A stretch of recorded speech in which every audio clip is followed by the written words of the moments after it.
अलकेश जी, इस पर भी आपका रिएक्शन, ध्रुवीकरण वाले मेरे सवाल पर भी आपका रिएक्शन, और साथ ही रही सही कसर उन लोगों ने पूरी कर दी कांग्रेस पार्टी की तरफ से जिन्होंने औकात, नीच, रावण ऐसे शब्दों का इस्तेमाल या तुलना प्रधानमंत्री की कर दी, क्योंकि हमेशा गुजरात के सपूत हैं, उनका अपमान हो रहा है, फिर ये बीजेपी बड़ा इशू, इमोशनल कार्ड खेल देती है। इस बार हुआ ये है कि सब मीडिया में लोग चर्चा कर रहे थे कि भी मुद्दा नहीं है कोई, क्या मुद्दे के लेकर पार्टियां चुनाव मैदान में उतरेगी, क्या प्रचार करेगी।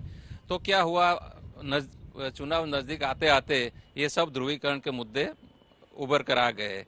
इसमें दो तीन वजह है। एक तो ये है कि जो कुछ तबका जो बीजेपी का जो हमेशा के लिए रहता था या कुछ कोई सोचते थे कि भी ऐसे मुद्दे पर हम बीजेपी के साथ जा सकते हैं, वो कंसोलिडेट रहे और चले ना जाए कांग्रेस की तरफ या आम आदमी के जो मुफ्त की जो बातें है उसकी तरफ चले ना जाए, इसके लिए वो बातें कही जाने लगी।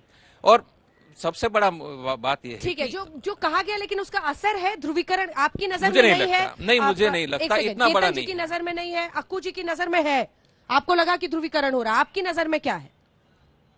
मुझे नहीं लगता कि ध्रुवीकरण हो जाएगा। आपको लग रहा है कि नहीं हो रहा है? नहीं, बिल्कुल। और ये जो कांग्रेस पार्टी के कुछ नेताओं ने अटैक किया सीधा पीएम पर, उसका भी नहीं, वो 1-2% होता है, उसके लिए मतदाता बातें करते हैं कि भाई इसने ऐसा कहा, लेकिन वोटर हमेशा कमिटेड होता है, वो इसके मतदान पर कोई असर नहीं पड़ता है। हाँ। इससे बीजेपी को 1 सीट या 2 ज्यादा सीट मिल जाती है, ऐसा नहीं कहा जा सकता। हाँ। ये चुनाव के भाषण के मुद्दे होते हैं, एक दूसरे पार्टी पर अटैक करने के मुद्दे होते हैं, लेकिन इससे ध्रुवीकरण कब होता है, कोई बड़ी घटना बन जाती है, कोई ऐसा कोई इंसिडेंट हो जाता है, सुबह जिस दिन वोटिंग होती है अल्केश भाई, उस दिन तस्वीरें ऐसी आ जाती है, अपने दर्शकों को भी दिखाते हैं।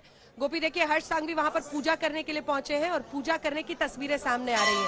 देखिए, चाहे पूजा करने की तस्वीरें हो, चाहे बीती शाम गोपी गोधरा का जिक्र हो, गोधरा दरअसल यहाँ पर जो बहुसंख्यकवाद की राजनीति है उसका एक इमोशन है, जिसको कई बार जिक्र इसलिए किया जाता है कि आपको याद दिला दे राम भक्तों के साथ क्या हुआ था। वो भी एक उसकी एक रणनीति है वो अपने आप में।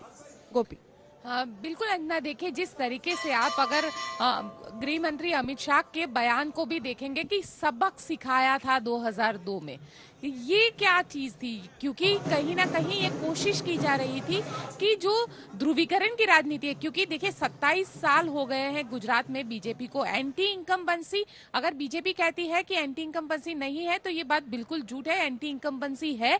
लोगों के लिए महंगाई मुद्दा है, लोगों के लिए अच्छी एजुकेशन मुद्दा है, युवाओं के लिए रोजगार मुद्दा है, लेकिन कहीं ना कहीं ये सारी चीजों को भुलाकर हिंदू मुस्लिम पे जाना या ध्रुवीकरण की राजनीति करना, ये एक हम कह सकते हैं, देखिए धीरे धीरे शुरू हुआ, अर्बन नक्सल से ये शुरू हुआ। पहला बयान आया मेघा पाटकर के लिए जब मुख्यमंत्री भूपेंद्र पटेल ने ये बयान दिया था भुज में, और वहां पे जब नर्मदा का पानी पहुंचा था, और उसके बाद धीरे धीरे अर्बन नक्सल का मुद्दा आया, लेकिन कहीं वो मुद्दा इतना ना इफेक्ट नहीं कर पाया था वो बीजेपी जितना करना चाहती थी। उसके बाद अब चुनाव जैसे जैसे कैंपेनिंग बढ़ती गई और चुनाव का वक्त नजदीक आता गया, तब तक गोधरा भी आ गया, यानी 2002 में जो हुआ था उसे 2022 में याद करवाया जा रहा है। राम मंदिर का जिक्र हो रहा है, यहाँ तक कि देखिए वेजलपुर जैसे इलाके में जब गृह मंत्री जाते हैं तो कहते हैं कि आप ऐसी सीमा पे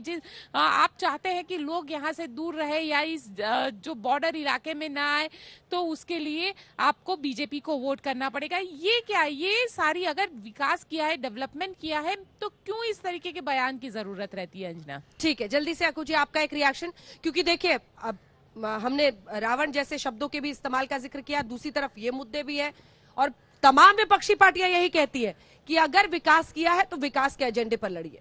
बिल्कुल सही है कि विकास के एजेंडे पर लड़िए, लेकिन यहाँ एक गुजराती मानस जो है ना, वो अगर आप उसको, जैसे अक्सर कहा जाता है कि बिजनेस को लेकर, तो बिजनेस, धर्म, राजनीति, ये तीनों एक क्रम से जुड़ते हैं और वो फिर उसको विकास से जोड़ देते हैं।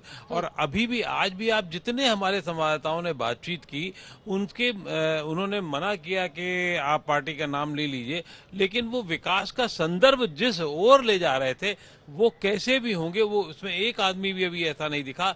जो ये सीधे कह रहा है उन्होंने विकास नहीं हुआ, हमको तो कुछ मिला ही नहीं, वो एक बड़ी चीज होती है जो आपको दिखाती है कि दिशा किस तरफ जा रही है। तो ये दिशा को देखना और दिशा को एक और लंबी दिशा देना राजनीतिकों का काम है। मुझे लगता है बीजेपी इस मामले में कामयाब होती हुई दिख रही है।